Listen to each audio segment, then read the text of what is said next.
Today I'm in Switzerland, I'm in Moutier, I'm at Tornos, I'm looking at some new machines.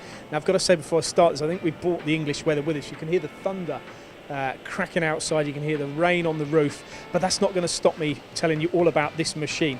This is the DT26 entry-level 5-axis slide-in head lathe. Now since this machine was launched about 4 years ago, Tornos have had real success in winning business selling these machines, and I'm going to tell you a couple of the reasons why. Yes, they're a lot quieter, we're using a lot less material to purge it, we're getting the barrels clean easier. So what you're saying is it's more energy efficient, you know, you're getting less scrap, it's easier to use, so it sounds like a no-brainer, you know, you want some more with these machines. Yes, our future plan is we would like to replace a couple of older machines to get these Romies in. Mainly it's with the programming. The Romie service engineers always have full on their phone lines and they're always available. This is our number 5 Citizen at the moment. So we had L20s before, but this is the latest version. How's the machine changed then? So the Rapids are much faster, so we're getting a lot of free time from that. This particular model, this Fox model, is available for delivery after EMO. Now, as you see in the top right-hand corner, EMO runs from the 16th to the 21st of September in Hanover. This machine will be on show, this bridge mill. We recently did a batch of 250 parts for the automotive industry. Just credit to the reliability and accuracy of the Hurco machine. Throughout that batch of 250 parts, which took 3 or 4 days, we didn't make one offset at all on the tool for cutting a very high precision bore.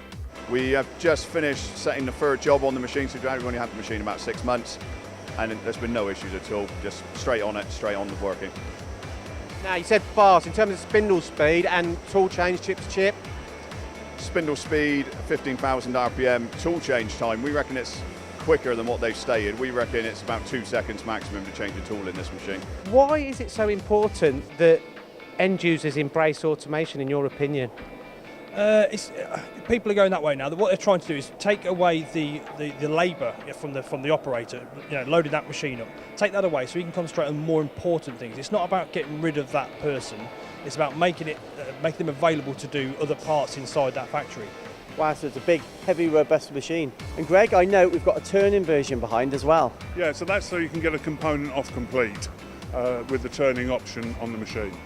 If we look at the other machine just over there, we can see the table is upside down. For those people that don't know of Grob, why is that?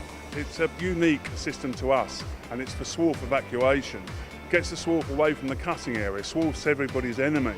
How long ago did he invest in his first robo job? First installation was about 5 or 6 months ago, and within sort of a month of having the first installation, he ordered the second. Wow, so we've really seen the gains immediately. Yeah, so it's really good for high spec in particular, the way that they were running and their skilled staff. It's turned for them to realise what it's given them. So a lot of those repetitive tasks and actually that man on the machine, how long it takes for that batch to actually process through the machine, where they've been able to achieve faster throughput and more. So obviously, so it doesn't have to be a big batch. So it's the 20s, the 30s, the 40s, and the 50s. Those batch sizes that he's able to automate.